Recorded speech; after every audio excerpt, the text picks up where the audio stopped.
Hello, and welcome back to the Everyday English Podcast. This is the place where we don't just learn English vocabulary lists, we actually learn how to live, work, and speak in English. I am your host, Sarah, and I am so happy you are joining us for another session today. And I am Mark. Hello, everyone. Today, we have a very special episode because we are tackling one of the biggest fears that English learners have. It is something that happens to almost everyone, from beginners to advanced students. That is right, Mark. We are talking about the silence. You know the moment I mean. You are listening to someone speak English. Maybe it is a colleague or a friend or someone you met at a party. You understand what they are saying. You are nodding your head. You feel good. But then they stop talking. Exactly. They stop talking and they look at you. They are waiting for you to say something. And suddenly, your mind goes completely blank. You freeze. You want to say something cool or interesting, but all you can think of is yes, or maybe, good. It is painful, isn't it? That awkward silence. It feels like it lasts for hours, even if it is only a few seconds. And the worst part is, the other person might think you don't understand or that you are bored. But that is not true. You are just stuck. So today we are going to fix that. We are not going to teach you 1,000 new distinct words today. Instead, we are going to teach you a strategy. It is a simple conversation formula that will help you survive that silence and keep the conversation flowing naturally. We call it the ping-pong strategy. And specifically, we are going to look at two powerful moves you can make, the reaction and the bridge. If you master these two moves, you will never freeze in a conversation again. That is a big promise, Sarah, but it is true. I have seen this work for so many of our students. Before we jump into the technique, though, let's talk about why we freeze. Mark, why do you think students get stuck when it is their turn to speak? I think it is because most learners are in what I call interview mode. When you learn English in school, the teacher asks a question and you answer it. It feels like a test. So when someone speaks to you in real life, you are waiting for a question. You are waiting for them to ask, "How are you?" or "What did you do yesterday?" But in real conversations, especially between friends, people don't always ask questions. They just make statements. They share stories. For example, if I say to you, "Mark, I went to the cinema last night," I am not asking you a question, but if you just stare at me, the conversation dies. Exactly. If I just look at you and say nothing, it gets weird. I need to take the ball, the conversation ball, and hit it back to you. That is why we call it ping-pong. You hit the ball to me, and I have to hit it back. If I hold the ball, the game stops. So, how do we hit the ball back? This is where our formula comes in. The formula is very simple. Reaction plus bridge. Reaction plus bridge. That's it. Let's break that down. Part 1 is the reaction. When someone finishes a sentence, you cannot just stand there. You need to show emotion. You need to show that you are listening. A reaction is usually a very short phrase that matches the feeling of what the other person just said. Right, and this is where intonation is so important. A reaction phrase without intonation sounds like a robot. If I say, "I just lost my job," and you say, "Oh, no," in a flat voice, I will think you don't care. So we need the right words and the right music. We have prepared a reaction bank for you today. These are 3 universal reaction types that you can use in almost any situation. You don't need to memorize 100 phrases. You just need these 3 categories. Category number 1 is for when something is surprising or exciting. Imagine I tell you, Mark, I actually won the lottery yesterday. No way! Exactly. No way. That is the phrase. It is short, it is natural, and it shows you are shocked. Listen to Mark's voice again. It goes up and down. It has energy. No way! You can also use phrases like, "You're kidding," or "Get out of here." But "no way" is the safest and most common one. It works for good surprises and bad surprises. For example, if I say, "I saw our old boss at the supermarket." No way. Was it awkward? See how natural that sounds? Mark reacted immediately. He didn't have to think about complex grammar. He just used the reaction phrase. Let's try another one. Category number 2 is for when you want to show empathy or understanding. This is usually when someone tells you about an experience. For this category, we use the magic phrase, that sounds, plus an adjective. This is my favorite one because it is so flexible. If I say, I had to work until 9 p.m. last night. That sounds exhausting. See? Mark used that sounds plus the adjective exhausting. He is showing me he understands my feeling. He isn't just saying, oh, he is validating my experience. And you can change the adjective to fit the situation. If Sarah says, I finally finished painting my kitchen. I would say, that sounds satisfying. Or, that sounds like a lot of work. Exactly. If I say, we went sailing this weekend and the water was perfect. That sounds amazing. Or, that sounds relaxing. So the structure is always, that sounds, followed by how you think the other person feels. It connects you to them. It makes you a good listener. And category number 3 is for when you simply agree with someone. This keeps the rhythm going.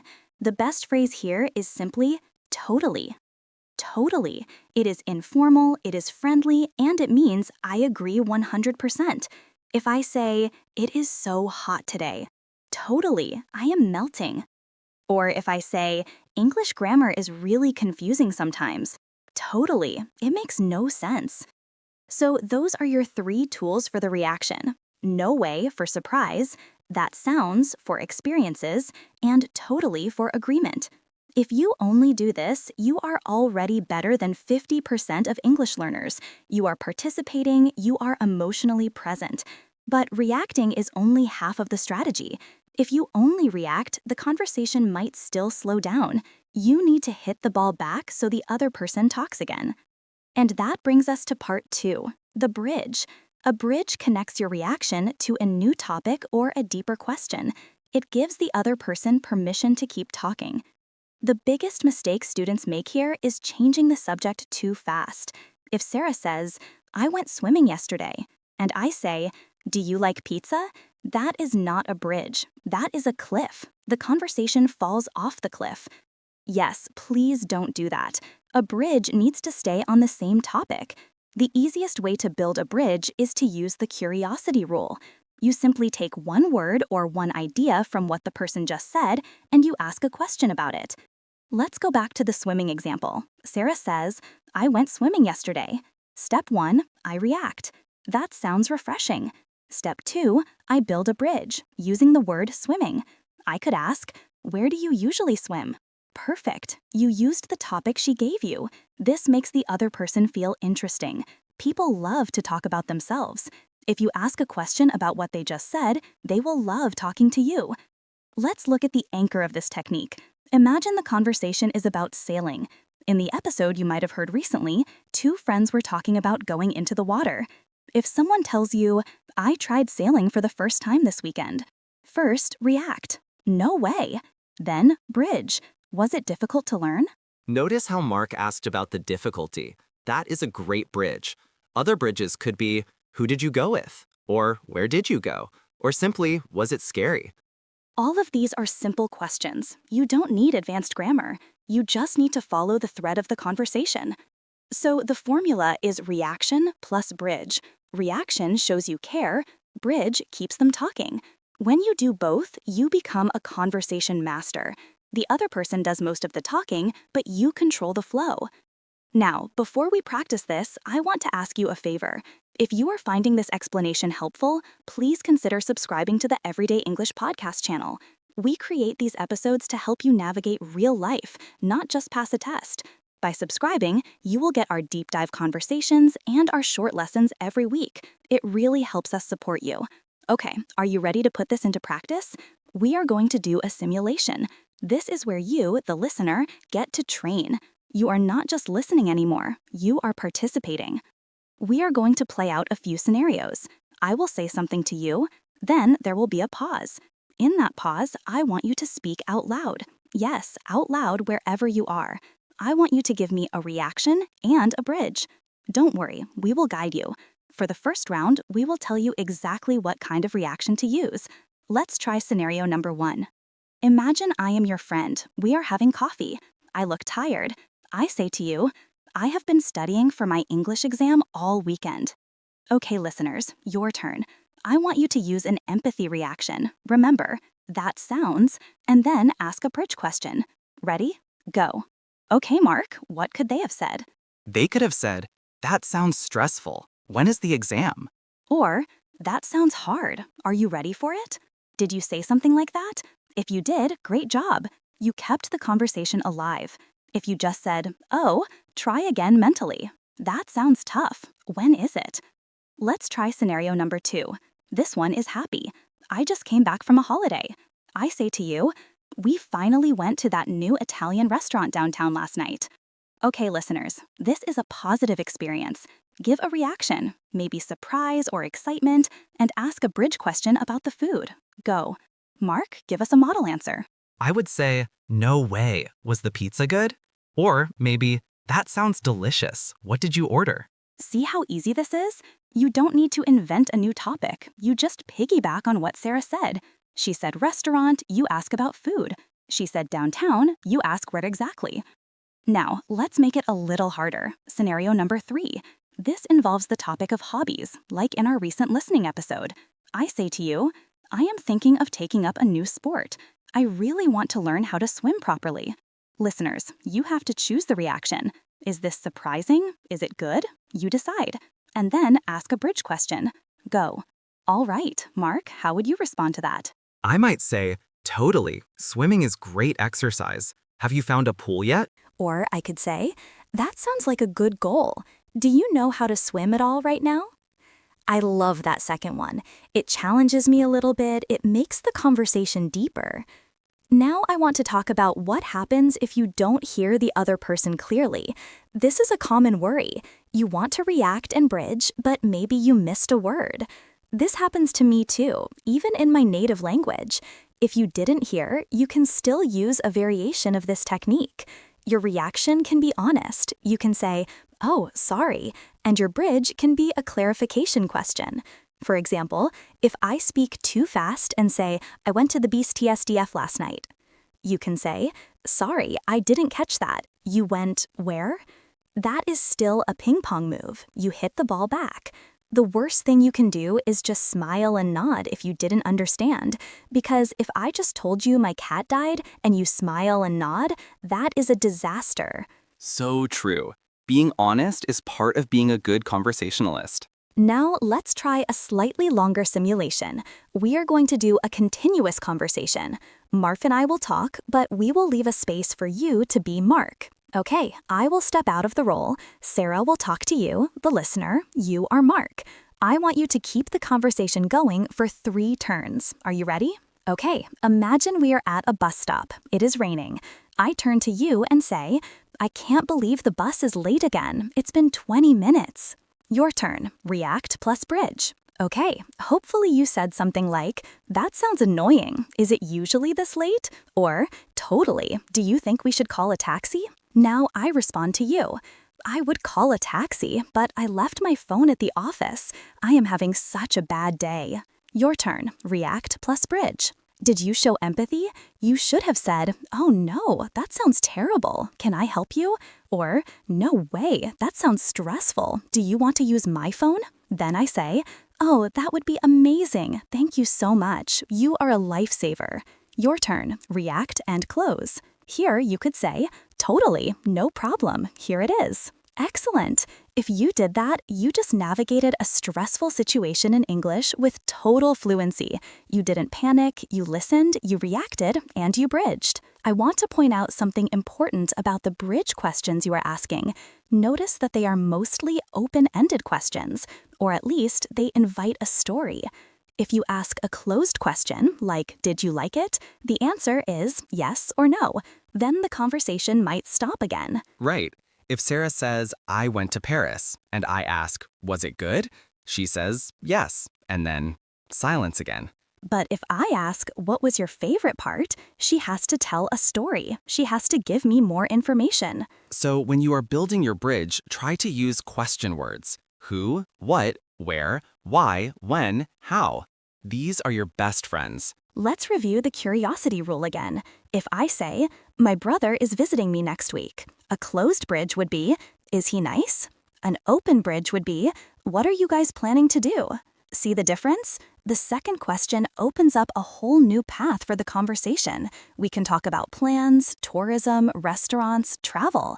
The first question just ends with, yes, he is nice. So when you are building your bridge, try to use question words. Who, what, where, why, when, how. These are your best friends. Let's review the curiosity rule again. If I say, my brother is visiting me next week, a closed bridge would be, is he nice? An open bridge would be, what are you guys planning to do? See the difference? The second question opens up a whole new path for the conversation. We can talk about plans, tourism, restaurants, travel. The first question just ends with, yes, he is nice. So try to aim for those WH questions. Now, I know some of you are thinking, but Sarah, Mark, I am shy. I don't like asking people personal questions. Is it rude to ask questions? That is a valid concern. In some cultures, asking too many questions can seem intrusive. But in English-speaking cultures, especially in the US, UK, Canada, Australia, asking questions is seen as friendly. It shows you are interested. Of course, you don't want to ask about money or politics or very private health issues right away. But asking about weekends, hobbies, travel, jobs, and opinions is very safe. And remember the reaction part. If you react first, the question feels softer. If I just say, I lost my job, and you immediately ask, why? It sounds aggressive. It sounds like an interrogation. But if you say, oh no, that sounds terrible. I am so sorry. What happened? Now it sounds like you care. The reaction softens the bridge. That is such a key point. The reaction creates the emotional safety for the bridge. They work together like a team. We also want to talk about body language for a moment. When you give these reactions, your face has to match your words. You cannot say, no way, with a flat face. Your eyebrows should go up. You should lean in slightly. English is a language that uses a lot of facial expression. If you watch the video version of our podcasts, or if you watch movies, look at how much the actors move their faces when they react. Totally. If you're saying, that sounds exciting, you should smile. If you're saying, that sounds awful, you should frown slightly. It helps the other person understand you, and surprisingly, it helps your pronunciation too. When you engage your face, your voice naturally has better intonation. So here is your challenge for this week. We call it the 3 Conversation Challenge. We want you to use the react plus bridge technique in 3 different situations. Situation 1, in the comments section of this video. Yes, right now. I want you to imagine I just told you we are planning to make a video about job interviews next week. I want you to write a comment with a reaction and a bridge question. For example, that sounds useful. Will you cover difficult questions? Situation 2, talk to yourself. I know it sounds funny, but narrating your life helps. When you are watching TV and a character says something, pause the show, react and bridge out loud. Situation 3. The next time you have a real conversation, even if it is just a text message exchange, use the formula. If your friend texts you a photo of their lunch, don't just send a thumbs up emoji. Text back. That looks delicious. Where did you get it? Small changes like this transform your relationships. You stop being the person who is learning English, and you become the person who is speaking English. And remember, fluency is not about knowing every word in the dictionary. It is about flow. It is about connection. This ping-pong strategy keeps the connection alive even when your vocabulary is limited. You can be a beginner with 200 words, but if you know how to react and bridge, you can have a 20-minute conversation. You can be an advanced student with 10,000 words, but if you stare silently, people will think you can't speak. So focus on the flow. Focus on the mechanics of the conversation. If you enjoyed this strategy, you will love our deep dive episodes. In those long episodes, we have unscripted, natural conversations for an hour. You will hear Mark and me using this strategy constantly. We react to each other, we ask follow-up questions, we build bridges. We don't even think about it anymore. It is automatic. And if you listen to us enough, it will become automatic for you too. So, go check out our latest deep dive episode. It is perfect for your commute or while you are doing chores. You can shadow us, you can listen for the reactions, and you can see exactly how we move from one topic to another. Thank you so much for studying with us today. Remember, don't let the silence win. Use the reaction, build the bridge, and keep the ball moving. We believe in you. You have got this. See you in the next episode. Bye, everyone.